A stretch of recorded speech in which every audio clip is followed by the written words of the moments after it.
मंडळी, नुकत्याच महाराष्ट्र आणि झारखंड विधानसभेच्या निवडणुका पार पडल्या। महाराष्ट्रात भाजप प्रणित महायुतीनं दणदणीत असं बहुमत मिळवलं, तर झारखंडमध्ये झारखंड मुक्ती मोर्चा आणि काँग्रेस महाआघाडीनं पुन्हा एकदा सत्तेत पुनरागमन केलं। किंबहुना महाराष्ट्रात भाजपनं एक हाती सत्ता स्थापन केली, तर झारखंडमध्ये त्याच विजयासाठी भाजपला मोठा संघर्ष करावा लागला आणि संघर्ष करून सुद्धा हाती मात्र काही लागलं नाही। यानंतर आता महाराष्ट्र राज्यासह संपूर्ण देशाचं लक्ष जानेवारी महिन्यात होणाऱ्या दिल्ली विधानसभा निवडणुकांकडे लागलं आहे।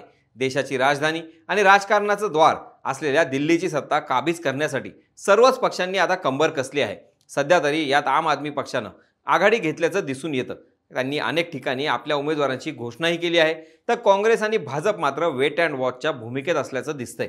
या सर्व घडामोडींमध्ये दिल्लीमध्ये एक ऐतिहासिक गोष्ट किंवा विक्रम होताना आपल्याला बघायला मिळू शकतो, कारण राजकारणाचा केंद्रबिंदू असणाऱ्या दिल्लीत यंदा 3 माजी मुख्यमंत्र्यांच्या कुटुंबांमध्ये राजकीय दंगल रंगणार असल्याचं दिसून येत आहे।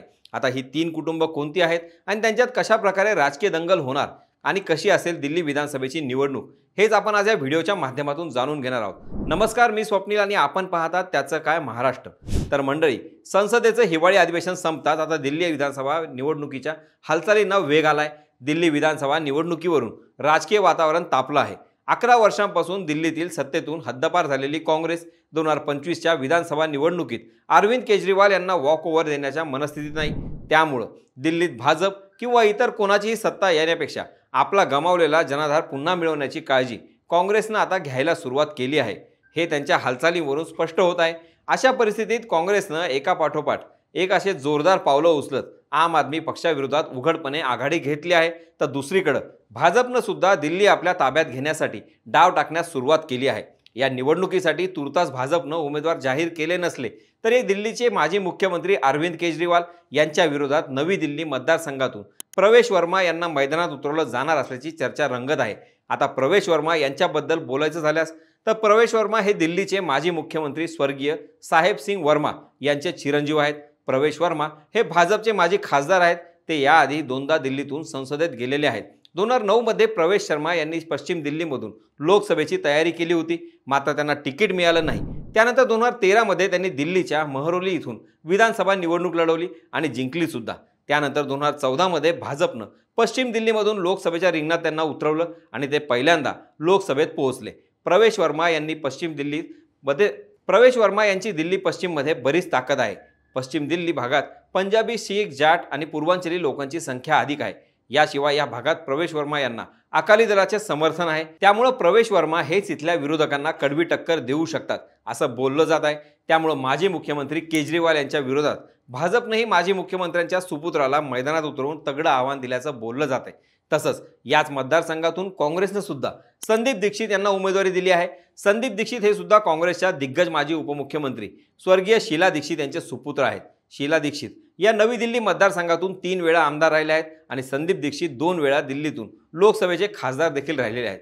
त्यामुळे नवी दिल्ली विधानसभा मतदारसंघात आगामी विधानसभा निवडणुकीत 3 माजी मुख्यमंत्र्यांच्या कुटुंबामध्ये काटेकी टक्कर पाहायला मिळणार आहे। भाजपनं आम आदमी पक्षाकडून दिल्लीची सत्ता खेचून आणण्यासाठी जोरदार हालचाली सुरू केल्या आहेत। त्यांनी माजी खासदारांना निवडणुकीत उतरवण्याची योजना आखल्याचं बोललं जात आहे। तसंच भाजपच्या 8 विद्यमान आमदारांना पुन्हा संधी दिली जाणार की नाही याबाबत अद्याप कुठलीही चर्चा नाही। तसंच आम आदमी पक्ष आणि काँग्रेसमधून आलेले कैलाश गहलोत, राजकुमार चव्हाण, अरविंदर सिंग लवली या नेत्यांना उमेदवारी दिली जाणार असल्याची चर्चा सुरू आहे। राळेगण सिद्धी या गावातून आणि अण्णा हजारे यांच्या आंदोलनातून आम आदमी पार्टीचा उदय झाला। अरविंद केजरीवाल यांचं यश हे कुठेतरी अण्णा हजारेंनाच जातं, पण त्यांच्याच आंदोलनातून बाहेर पडत अरविंद केजरीवाल यांनी आम आदमी पार्टी हा पक्ष सुरू केला। त्यानंतर आम आदमी आणि अण्णा हजारे हे समीकरण तुटून ते अरविंद केजरीवाल यांच्या बाजूने वळलं। आम आदमी पार्टीनं 28 डिसेंबर 2013 रोजी दिल्लीत पहिल्यांदा सरकार स्थापन केलं। काँग्रेसच्या पाठिंब्यानं आम आदमी पार्टीचं सरकार स्थापन झालं आणि पक्षाचे प्रमुख अरविंद केजरीवाल मुख्यमंत्री झाले। आम आदमी पार्टी स्थापनेला 10 वर्ष होऊन अधिक काळ लोटला आहे। या काळात आम आदमी पक्षानं राजकारणात सर्वाधिक फायदा मिळवला आहे आणि आतापर्यंत त्यांना फार कमी तोटा झाला आहे। त्यामुळेच 10 वर्षांच्या अल्प कालावधीत आम आदमी पार्टी दिल्ली आणि पंजाबमध्ये सत्तेवर आहे, तर गोवा आणि गुजरात विधानसभेत पक्षाचे अनेक आमदार आहेत। 2014च्या लोकसभा निवडणुकीनंतर 2015 मध्ये दिल्ली विधानसभा निवडणुकीत 67 जागा जिंकून आपने इतिहास रचला होता।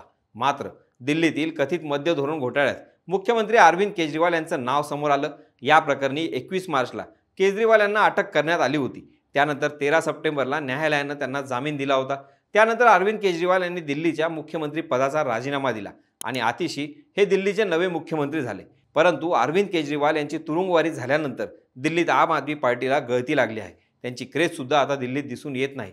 त्यामुळं पूर्णपणे डॅमेज कंट्रोल करून विधानसभा निवडणुकीत उतरणं अरविंद केजरीवाल यांच्यासाठी तितकं सोपं नसणार आहे. अशा परिस्थितीत काँग्रेसनं हुशारीनं पावलं टाकत दिल्ली विधानसभेत आम आदमीपासून फारकत घेतली आहे, तर भाजपनं देखील मिशन दिल्लीवर लक्ष केंद्रित केलं आहे. त्यामुळं येत्या दिल्ली विधानसभेत आम आदमी पार्टी साईड कॉर्नर होऊन मूळ काढत काँग्रेस आणि भाजपमध्ये झाल्यास आश्चर्य वाटू नये. एकंदरीतच अरविंद केजरीवाल यांच्या जेलवारीनंतर भाजप काँग्रेसनं थोपटलेले दंड आणि अरविंद केजरीवाल यांची सत्ता टिकवण्याची धडपड यामुळं दिल्ली विधानसभेची निवडणूक वेगळी ठरणार आहे, हे मात्र निश्चित. दिल्लीच्या राजकारणाचे सगळे अपडेट आपण तुम्हाला वेळोवेळी देतच राहणार आहोत. तत्पूर्वी तुमच्या मते दिल्लीत यंदा कुणाचं सरकार येणार हे आम्हाला कमेंट बॉक्सच्या माध्यमातून कळवायला विसरू नका.